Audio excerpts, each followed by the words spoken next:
Good morning. This happened about 16 years ago, and I was just 3 years into my corporate career.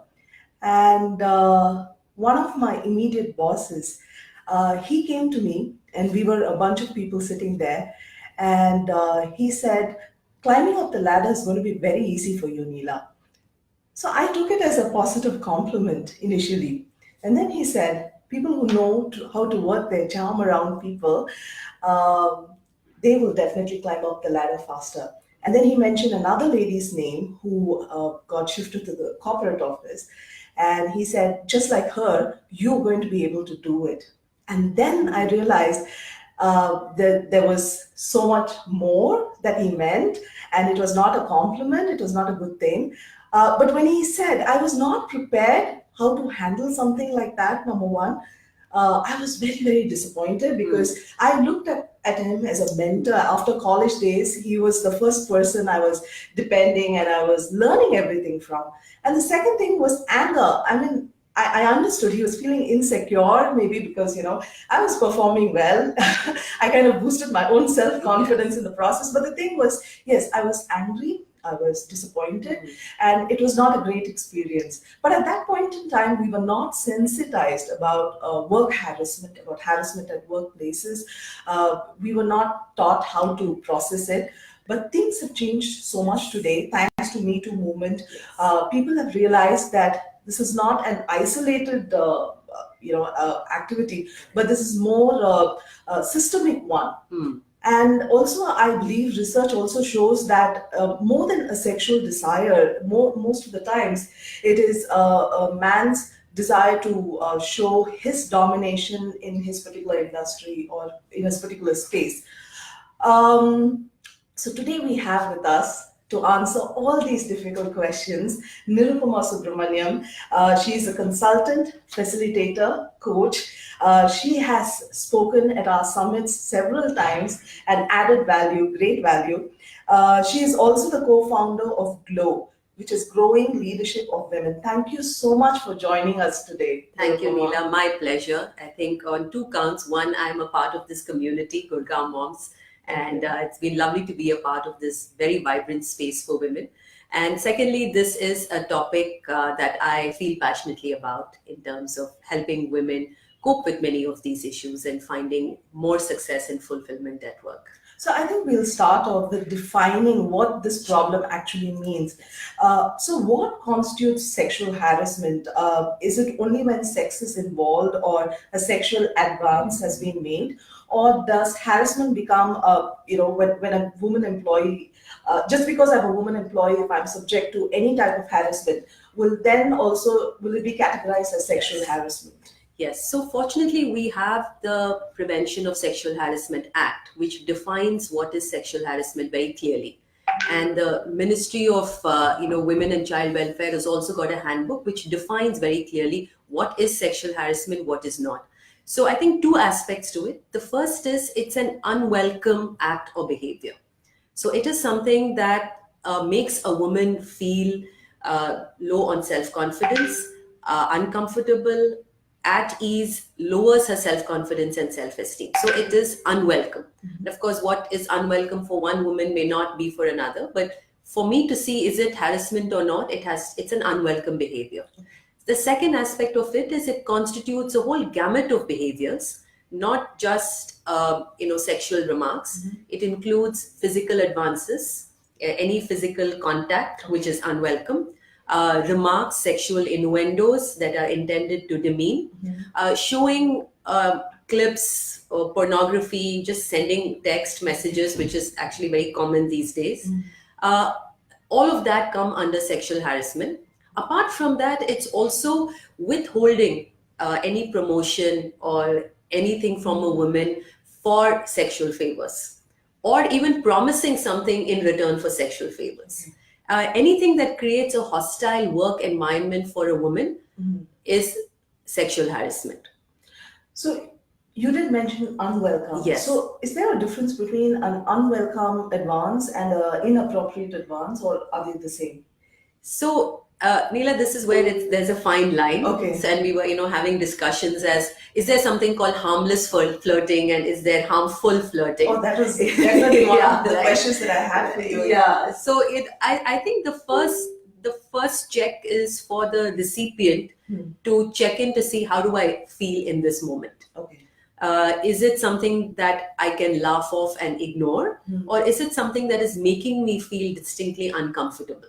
Okay. And that will really show whether it's an unwelcome remark, whether that is intended to demean or harm or malign a woman. Okay. So lots of times people do pass these remarks, right, without intending to malign or demean or make a woman feel bad, Right. but it ends up having that impact. Yes. Right? So I think the best judge is the woman Okay. who receives it, or even a man who receives a remark or any act, to see how do I feel about this. Is this making me feel uncomfortable?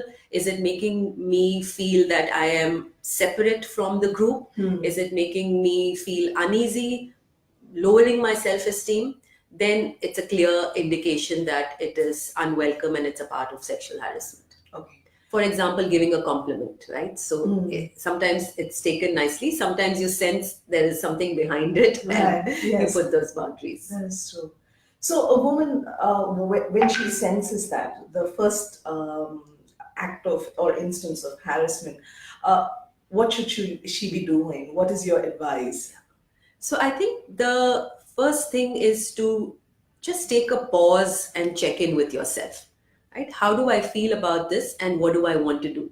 Very often these things come at us in an unexpected way. So we can't be prepared for it. And if we don't give ourselves the time to think about it, we often end up having a negative reaction. It could be anger, it could be, just keeping silent. So first check in with yourself. Second, if you think you feel strongly, do object to it, which is give feedback, but in a very constructive, firm manner. So I think that is what you want to check in at the first time itself. So I would say pause and then give the feedback about how it made you feel.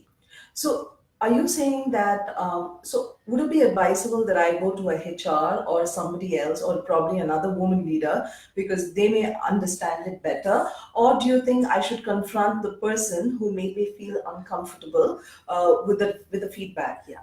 So I think the best way to do it is to directly give the feedback the first time.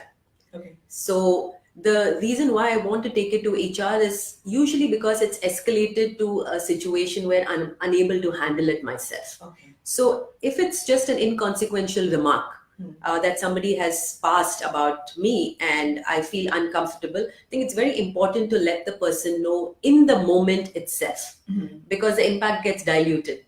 But often what happens is it just takes time for us to understand and process the whole thing. But I guess sensitization like this also prepares us for situations like that. Absolutely. So now a lot of organizations have POSH trainings, have diversity programs. So it brings about a certain degree of sensitization as well. I think the first thing is to just check in with yourself and ask a question, what do I want to do about it now? And trust your intuition. Some women find it easy to give feedback. Some are more reticent, in which case you can go back and consult with a friend. And then also later come back, prepare yourself and tell the person, hey, yesterday you said this to me. I felt uncomfortable about it. My request to you is to not to use these words or repeat that with me. So if you're not ready in the moment, go back and tell the person. I would always recommend that if the issue hasn't escalated beyond what you can control, deal with it yourself. That also helps to build a woman's confidence that I can handle these issues on my own. So the Me Too movement, it's all over India right now. And I was watching this one particular interview where a third person was being asked whether victims mentioning of an incident. Could that be true about a very senior person from the film industry? So the third person's immediate reaction was, yes, that could be true, because the male person who's under discussion, he's known for making inappropriate advances to women in the industry. But the woman who we are discussing right now, she dresses up in such a way that she's inviting the situation to herself, right? But I also saw that you had mentioned that body language and tone when communicating with male colleagues can help us prevent a situation like that. So there comes a dispute in my mind. I hope you understand what I'm Yeah. talking about. So how do we handle this? So I think the first part is to say very clearly that no matter what you're wearing, ideally it should not be a cause for sexual harassment. Right. So women often judge other women, saying she asked for it, she shouldn't dress that way, she shouldn't laugh that way. Yes. She's giving permission to the men to do this. So I think I find that the most annoying Yeah. remark. Right, and then it's all about consent, right? So Yeah. but no matter what it is, just like women's clothes is not an excuse for rape, Right. the way you are should not be an excuse or should not be a reason why a male feels he can take liberties with you. So that's the first part. That is, I think it's not correct to blame just the woman's dressing and saying that she invited it. Right.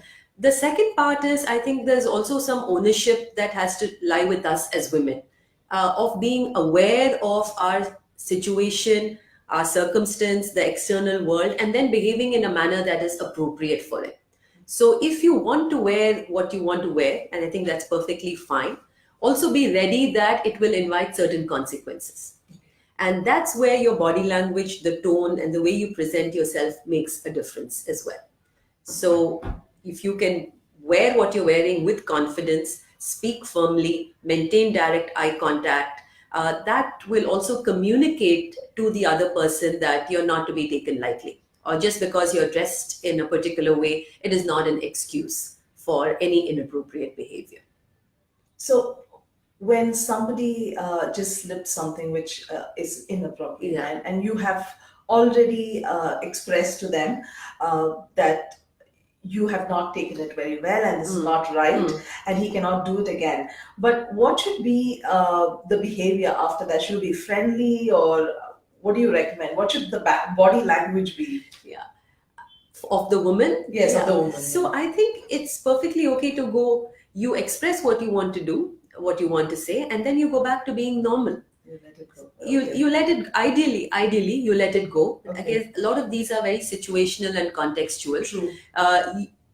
Women, I think, have a great intuition, and we should use it more often to distinguish between when was something stated with an intention of sexually harassing a person and what could be just an offhand remark. So I'll give you, one example in a workshop that I was doing on leadership presence. There were 6 men, I think, or 6 or 7 men and 1 woman. And the man was talking to the group and he kept using the word, you guys, you guys, you guys. It didn't even register for me. But the woman who was there stood up and she said, you keep saying you guys, you guys. I feel a little ignored here. And she said it in a nice way. Okay. And this gentleman said, my God, I wasn't even aware that I was saying this word, but thank you for pointing it out. I'll be much more cautious now. So, and it was fine, right? True, and everything went back to normal. And so you're able to judge, I think, and normally people do take the feedback and implement it immediately. So I think when we're giving the feedback also, it's important not to give it in a very angry or accusatory way, which will invite retaliation.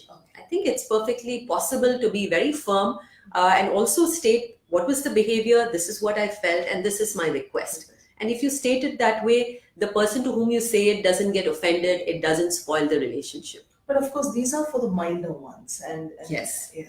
So otherwise, what do you recommend? Do the person go meet the HR or the boss? Yes. So in case there is, let's say, something which is very much a flagrant violation. So let's say a boss openly says, if you don't give me sexual favors, I will not promote you. Then I think that becomes a case to be taken to the ICC. So as you know, as per the law, every organization with more than 10 employees has to have an internal complaints committee. There is a very clear process laid down by organization as well as by the law, saying that this is what you need to do and this is the process that will happen. So I think it's important for the women to realize that they have this support. So do check in with the organization whether they have it, who are the people, what is the process if I want to take a complaint to the ICC, and then by all means go ahead and do that. I think that's important to realize, to know that you have this system where you can go and register the complaint and action will be taken about it. So I do understand with all the awareness that's going around on this topic, corporates will be taking more serious steps against this. But in case you find non-action there, then what does a woman do? Because she has already spoken up, and she's facing retaliation from inside within her organization. She's not finding any support. How does she go about it? So then it becomes a personal choice. Okay. So you have to pick your battles. Some women, and I know many of these women have shared their stories, that they quietly resigned and went on their own way. Right? So that's a choice. For my own peace of mind, I might decide I don't want to put up with it. I have tried.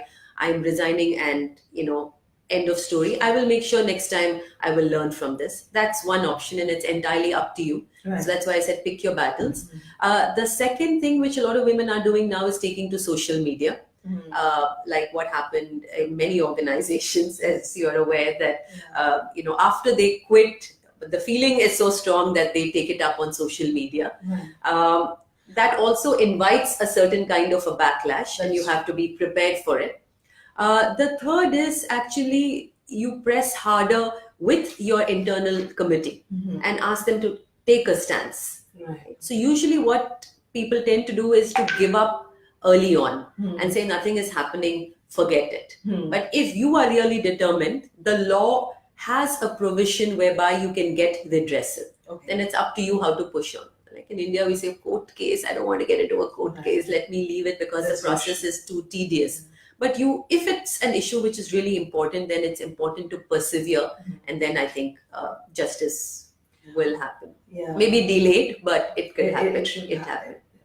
Because my standpoint from running a community is that I feel that these cases should definitely be reported and escalated and be addressed, just in order to prevent other women from going through something similar like this. But like you rightly said, each one has their own priorities in life. So, but again, I guess it's a personal thing. And so my next question is, how can women cultivate a presence that does not make them into victims, especially now if it is a male-dominated organizations, and if there are just fewer women, can they organize themselves to prevent something like this, or how does it work? Sure. So I think if I were to say, how can women themselves reduce or prevent these cases?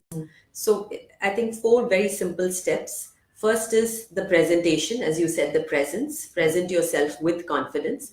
Second, I would say object the first time. And if you have a confident presence, you are more empowered to object. The third, I would say, S, is set boundaries. So, which is like sensitization. Tell people that these are my boundaries. And the fourth, and which is what you mentioned, is what I say, harness the support. There is support available.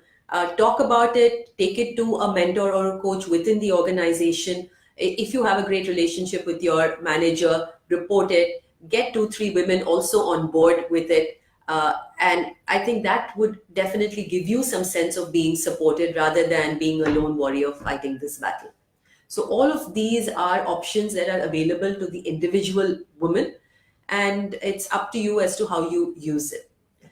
So the second thing you mentioned about presence, how do you cultivate a presence? And it's a fascinating topic, and I do a lot of work around this. I think the first part, even before going into body language, is to go into your mindset, which is, what do you feel about yourself? If your self-confidence, self-esteem, and self-acceptance is high, then you would have a more confident presence and people pick that up. So it's about the women first saying, what do I feel about myself? What do I think about my place in the world? What is the brand that I stand for? and being very conscious that you are a very unique and important person. So it's internal first about your own identity and what's the view you have of yourself. Second is, of course, you can cultivate certain aspects of body language. And a simple thing I was telling one of the women I was coaching is just sitting up straight in meetings, right? So it's called, have a power position. Okay. So when you're hunching, you give a certain image. When you're sitting up straight in meetings, shoulders straight, direct eye contact, you give an entirely different presence and an impression. It makes a difference to the way people perceive you.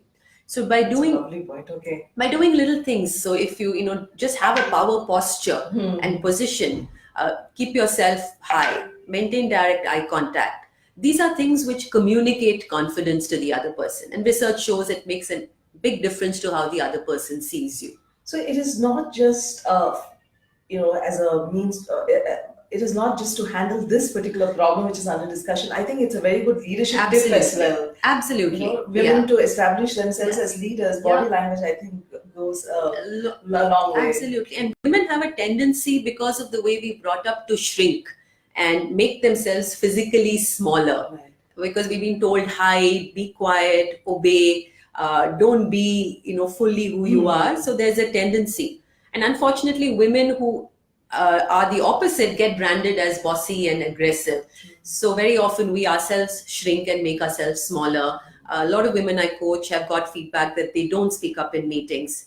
So you're right. This is about your leadership, you being, I think, the leader of yourself first. Right. And it goes a long way in not only preventing sexual harassment, but in really your growth and development. So I just received a question now. What to do when your colleague or friend is going through sexual abuse at work, but doesn't want to take a stand against it as her job would be at stake then? What can I do? Yeah, I think that's a very interesting question, because it's not your battle. At the same time, there's somebody very close to you going through this.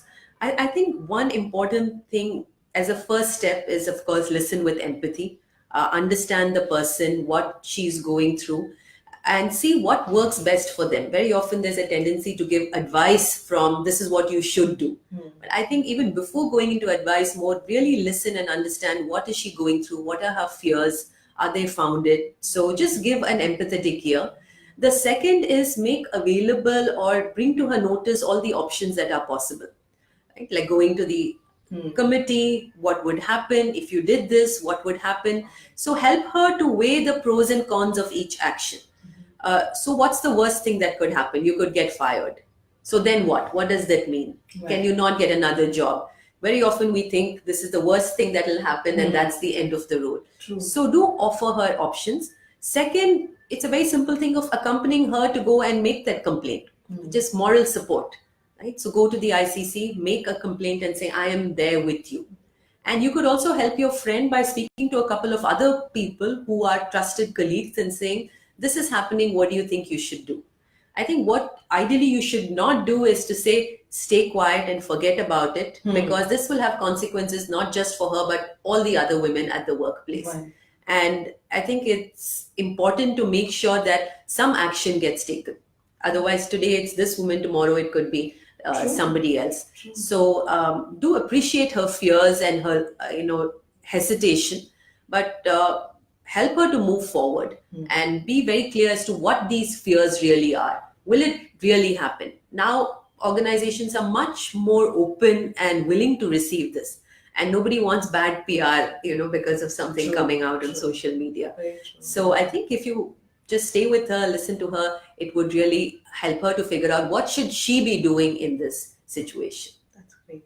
Thank you for some lovely advice, Nirupama. We would like to know more about GLOW, which you have co-founded. So what do you do at GLOW? Yeah.